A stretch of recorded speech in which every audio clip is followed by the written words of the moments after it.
Next topic है हमारा apoptosis. Apoptosis ए से एपोप्टोसिस और ए से एटीपी डिपेंडेंट। एपोप्टोसिस जो होता है ये होती क्या है, हमारे पास प्रोग्राम्ड सेल डेथ होती है और ये एटीपी डिपेंडेंट होती है। इसमें हमारे पास मेनली 3 पाथवेज होते हैं। एक इंट्रिंसिक पाथवे होता है, एक एक्सट्रिंसिक पाथवे होता है और एक हमारे पास परफोरिन ग्रेनिजाइन बी पाथवे होता है। ये तीनों पाथवेज के रिजल्ट में हमारे पास क्या होता है, कैप्सेजेस एक्टिवेट होते हैं। कैप्सेजेस हमारे पास होते क्या हैं, ये साइटोसोलिक एंजाइम्स होते हैं। कौन सा एंजाइम है, प्रोटीएज। प्रोटीएज का काम क्या होता है, ये साइटोस्केलेटन की ब्रेकडाउन करता है। इन तीनों पाथवेज के रिजल्ट में कैप्सेजेस एक्टिवेट होते हैं। कैप्सेजेस जब एक्टिवेट होते हैं तो हमारे पास सेल की ब्रेकडाउन करवाएंगे। किस तरह करवाएंगे, सबसे पहले वो सेल को श्रिंक करवाएंगे, उसके अंदर पड़ा हुआ जो क्रोमाटिन है वो कंडेंस होगा, जो मेम्ब्रेन है उसकी ब्लेबिंग होगी और जो ब्लेब उसके बाद हमारे पास एपोप्टोटिक बॉडीज़ बनेंगी और एपोप्टोटिक बॉडीज़ का क्या होगा, फेगोसाइटोसिस होगा।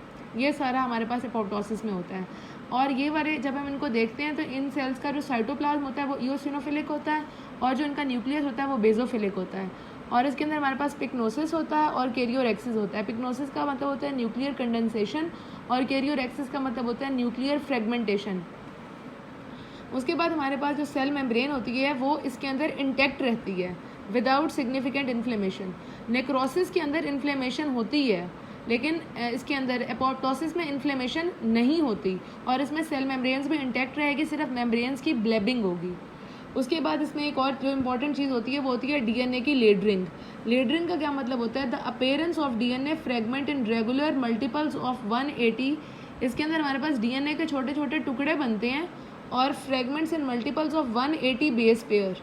180 बेस पेयर्स के टुकड़े बनते हैं और ये हमारे पास सेंसिटिव इंडिकेटर होता है किसका, एपोप्टोसिस का, डीएनए की जो होती है लेडरिंग। फिर हमारे पास इसका अब हम पढ़ेंगे इसका इंट्रिंसिक पाथवे। इंट्रिंसिक पाथवे का दूसरा नाम होता है माइटोकॉन्ड्रियल पाथवे। ये जो पाथवे होता है it is involve in tissue remodelling. इसके अंदर क्या, टिश्यू रीमॉडलिंग इन एम्ब्रियोजेनेसिस। ये एक एमसीक्यू है। जब भी हमसे कोई पूछे टिश्यू रीमॉडलिंग इन एम्ब्रियोजेनेसिस में कौन सा पाथवे इन्वॉल्व होता है तो वो इंट्रिंसिक पाथवे होता है। occurs when regulating factor is withdrawn from proliferating cell population। इसमें ये जो इंटरल्यूकिन 2 वाली बात है ये है कि जो हमारे पास इंटरल्यूकिन 2 होता है ये हमारे पास सर्वाइवल सिग्नल होता है किसके लिए, टी लिम्फोसाइट्स के लिए। जब भी बॉडी के अंदर कोई एंटीजन आता है, वायरस आता है, बैक्टीरिया आता है तो इंटरल्यूकिन 2 आके टी लिम्फोसाइट्स को रिलीज़ करवाता है, उनको सर्वाइव करवाता है कि वो आके फाइट करें। जब हमारे पास वो एंटीजन बॉडी से चला जाएगा तो इंटरल्यूकिन 2 विदड्रॉ हो जाएगा। जब इंटरल्यूकिन 2 विदड्रॉ हो जाएगा तो टी लिम्फोसाइट्स का सर्वाइवल सिग्नल खत्म हो गया और टी लिम्फोसाइट्स भी हमारी बॉडी से चले जाएंगे। ये एक नॉर्मल केस के अंदर इस तरह होता है, वरना तो टी लिम्फोसाइट्स बहुत ज़्यादा बॉडी के अंदर अकमुलेट हो जाएं जिनकी ज़रूरत नहीं है। उसके अलावा अब हमारे पास इंट्रिंसिक जो होता है पाथवे उसके अंदर 2 एंजाइम्स होते हैं, ये 2 प्रोटीन्स होती हैं। एक हमारे पास होती है बैक्स और एक हमारे पास होती है बैक। ये दोनों प्रोटीन्स क्या होती हैं, प्रो एपोप्टोटिक होती हैं, मतलब एपोप्टोसिस करवाती हैं।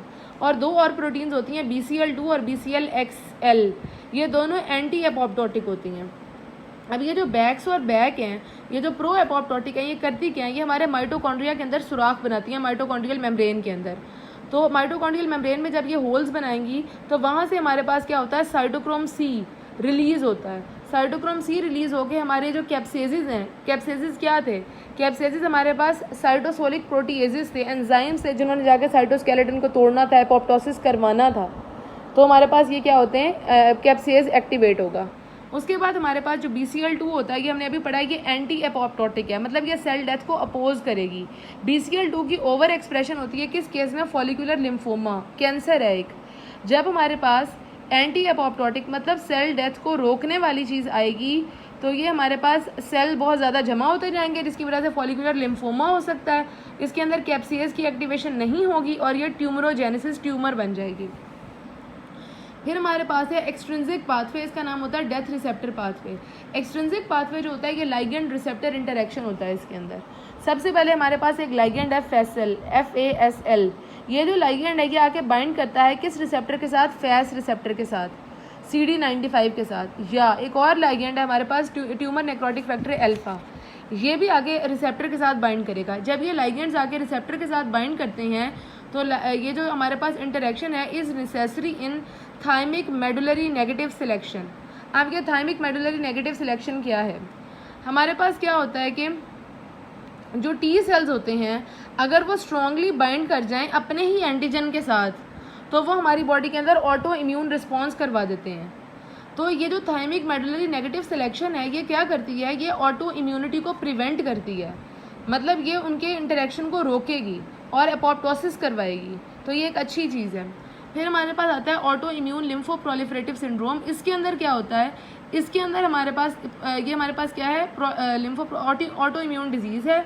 It is cause by defective FASL interaction. इसमें हमारे पास लाइगेंड रिसेप्टर इंटरेक्शन जो है वो डिफेक्टिव है। जब ये इंटरेक्शन डिफेक्टिव होगा तो फेलियर ऑफ क्लोनल डिलीशन, तो हमारे पास जो ऑटो इम्यून सेल्स हैं वो बॉडी के अंदर जमा होते जाएंगे। Increase number of the self reacting lymphocytes, self reacting lymphocytes का नंबर ज़्यादा हो जाएगा। प्रेजेंट्स विद लिम्फ एडिनोपैथी, इसके अंदर हमारे पास लिम्फ एडिनोपैथी हो जाएगी, हिपेटोस्प्लीनोमेगैली हो जाएगी, ऑटो इम्यून साइटोपिनियाज हो जाएंगे, मतलब ऑटो इम्यून डिसऑर्डर है ये, ऑटो इम्यून लिम्फोप्रोलिफरेटिव सिंड्रोम। उसके बाद हमारे पास जो तीसरा पाथवे है वो है परफॉरिन ग्रेनिजाइम बी पाथवे। इसके अंदर क्या होता है, जो हमारे नेचुरल किलर सेल्स होते हैं, जो साइटोटॉक्सिक सेल्स होते हैं, ये क्या करते हैं, ये रिलीज़ करते हैं परफॉरिन या ग्रेनिजाइम बी को। परफोरिन करता क्या है, ये पोर बना देता है जाके टारगेट सेल की मेम्ब्रेन, जिस सेल को हमने डिस्ट्रॉय करना है उसकी मेम्ब्रेन के अंदर पोर बना देगा, उसके अंदर जाके ग्रेनिजाइम बी एंटर होगा और ग्रेनिजाइम बी उसके अंदर एंटर होने के बाद डायरेक्टली एक्टिवेट करेगा एग्जीक्यूशनल कैप्सेसिस को एक्टिवेट करके एपोप्टोसिस या उसकी सेल डेथ करवा देगा। इस तरह से हमारे पास ये 3 पाथवेज होते हैं एपोप्टोसिस के अंदर। अब हम एपोप्टोसिस और नेक्रोसिस में थोड़ा सा डिफरेंस देख लेते हैं। एपोप्टोसिस के अंदर जो सेल साइज होता है वो श्रिंक होता है, छोटा हो जाता है। नेक्रोसिस में उसकी स्वेलिंग हो जाती है। एपोप्टोसिस में इन्फ्लेमेशन नहीं होती, नेक्रोसिस में इन्फ्लेमेशन होती है। एपोप्टोसिस में हमारे पास जो न्यूक्लियस है उसकी फ्रेगमेंटेशन होती है, अभी हमने पढ़ा है। नेक्रोसिस में उसका पिक्नोसिस होगा और कैरियोरेक्सिस होगा, ये इसमें भी था। उसके बाद इसके अंदर एपोप्टोसिस में जो मेम्ब्रेन होती है वो इंटैक्ट रहती है और मेम्ब्रेन के सेल मेम्ब्रेन के ब्लेब्स बनते हैं। इसके अंदर नेक्रोसिस में जो मेम्ब्रेन है वो डैमेज होगी और रप्चर हो जाएगी। और जो एपोप्टोसिस होता है वो एनर्जी डिपेंडेंट होता है और जो नेक्रोसिस होता है वो एनर्जी डिपेंडेंट नहीं होता।